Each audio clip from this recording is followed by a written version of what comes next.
Blessings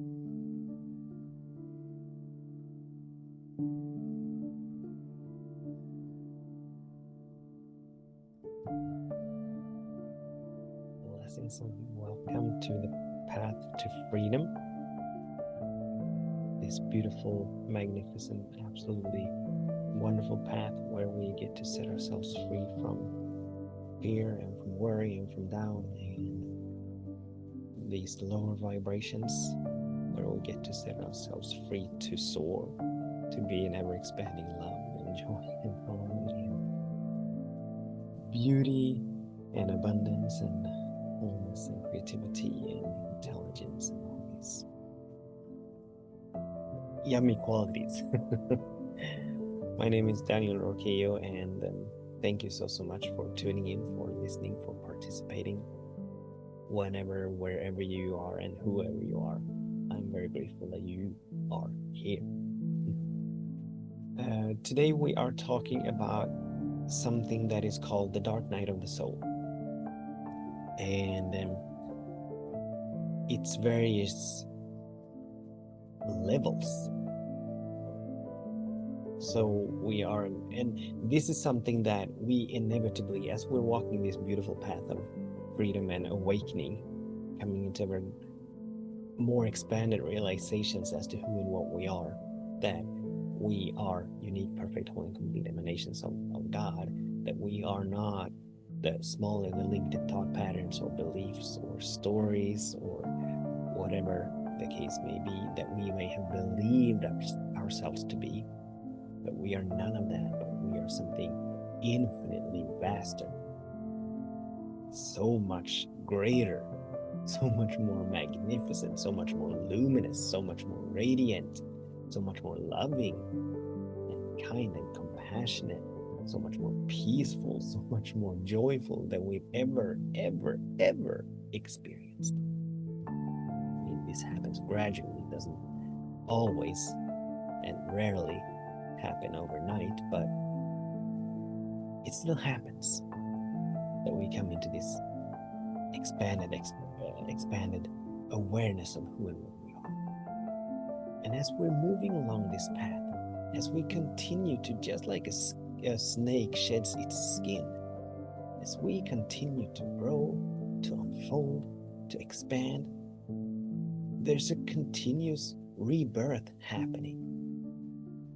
When we move into, just like the butterfly that is moving into the chrysalis, into the cocoon, going through the metamorphosis only to emerge as a butterfly.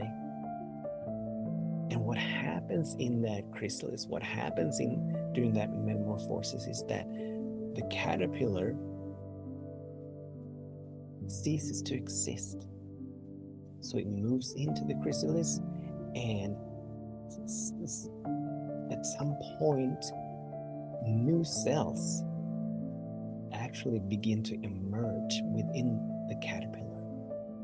Now, initially, the immune system of the caterpillar kills these cells off because they're perceived as threats. They are foreign to the caterpillar. So the caterpillar's immune system kills them off. But these new cells, they begin to proliferate to the point where the caterpillar's immune system is overrun. And in that overrunning, the caterpillar ceases to exist, it dissolves, it liquefies, and the butterfly begins to emerge.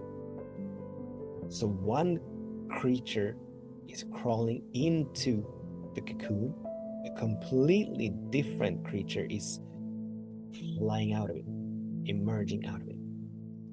And this is a beautiful metaphor to the dark night of the soul. And it has different gradations to it. There are different, not dimensions, different levels of it.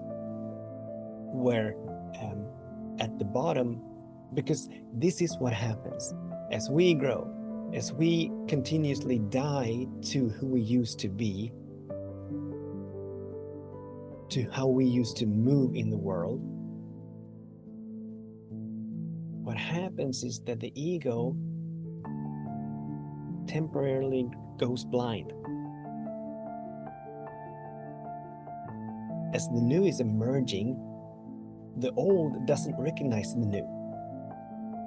So there is that space of confusion in which the old is dissolving and the new is emerging, but the old hasn't quite dissolved and the new hasn't quite emerged. So there's a space of confusion. And the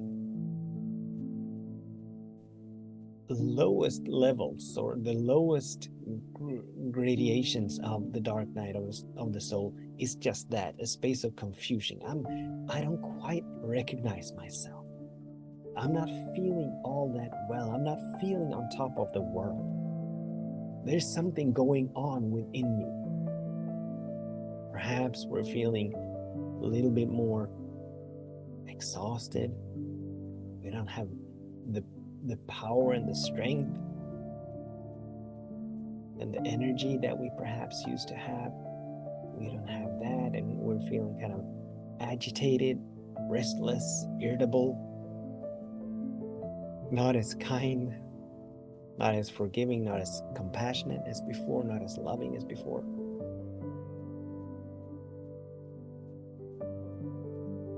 And then we have the higher levels where this space of confusion, it gets longer and it gets darker, to the point where we end up in a space where everything that we used to believe, everything that we thought we knew, we no longer know. Everything we thought we knew about ourselves, about life, about God, we know nothing of it at all. It's like we've been completely severed, completely cut off from light, from love, from joy.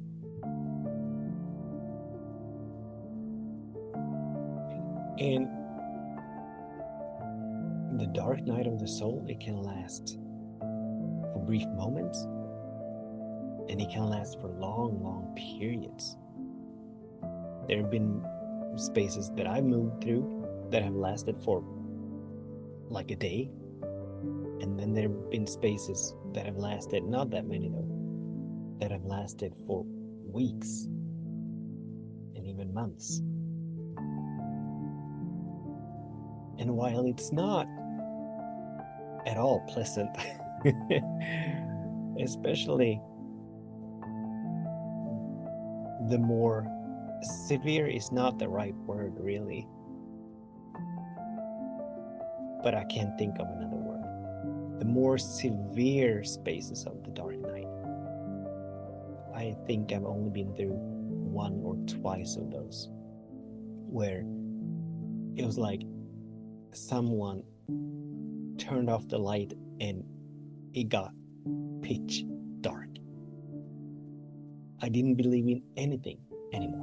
I knew that I used to believe in something. I knew what I used to believe in. I knew what I used to know to be true, but I didn't know. It was pitch dark.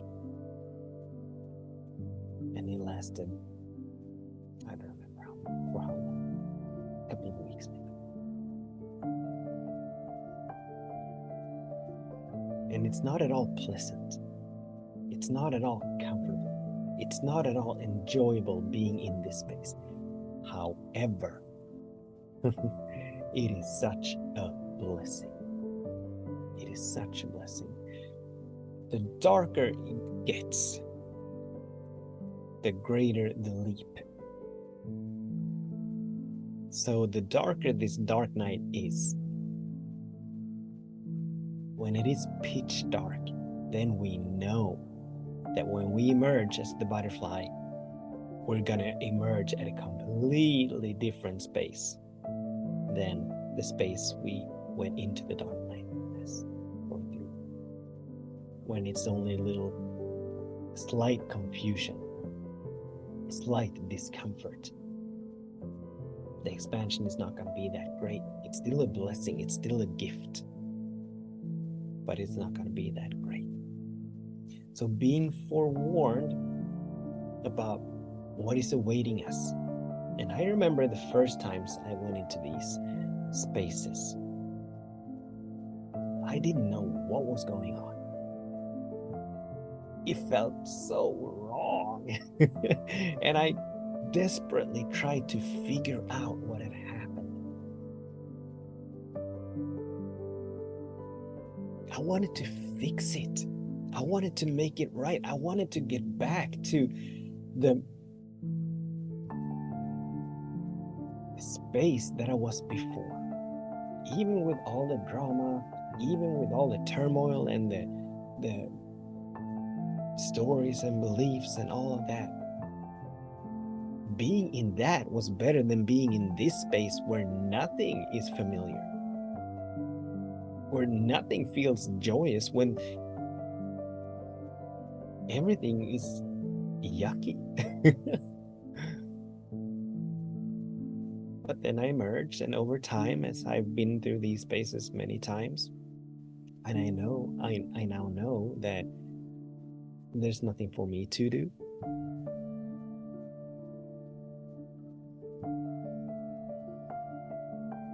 Other than just be, embrace and allow this space to be what it is, because it is what it is. And that I will emerge. We will make it through.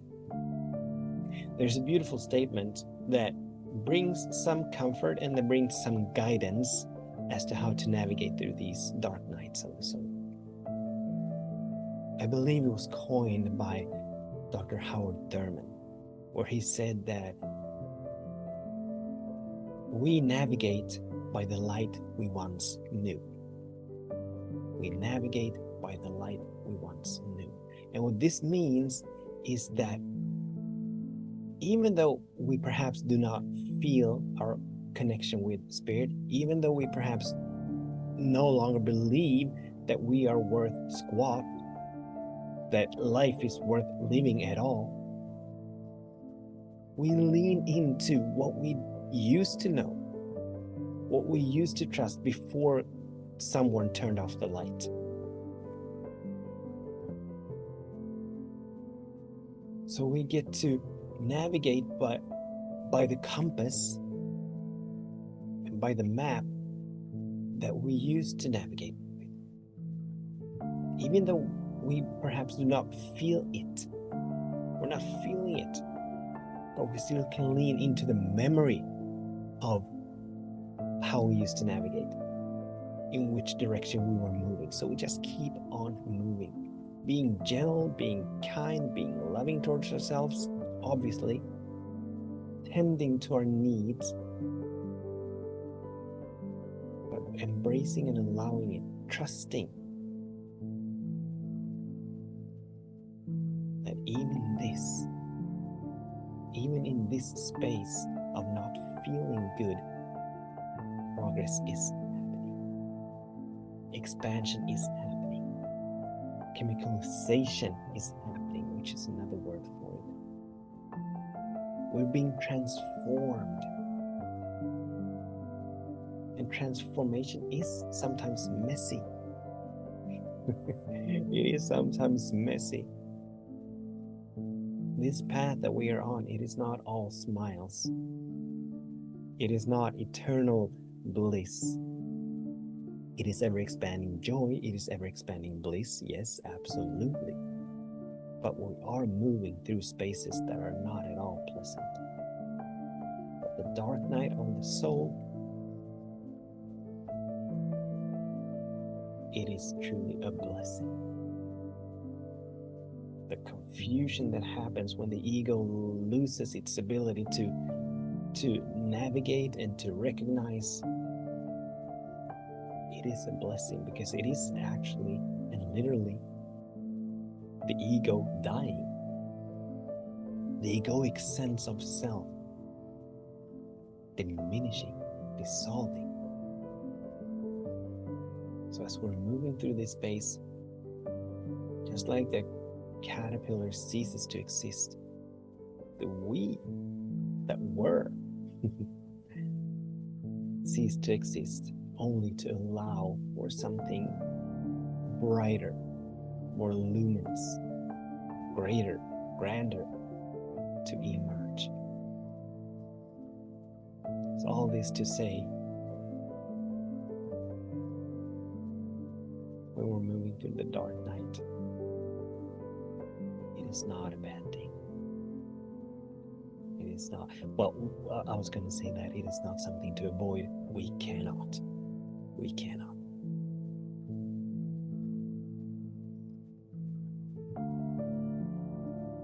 As we're moving along this path, sooner or later we'll all be called into the dark night. And we are wise to not resist it, but to embrace it, knowing that it is good in progress. So thank you so much for tuning in, for listening. Until the next time, I absolutely bless your day, and I absolutely bless your way, knowing that all is well, even in the dark night. Knowing that something wonderful is happening even in the dark night, knowing that everything is working for your good, even moving through the dark. Much love and blessings.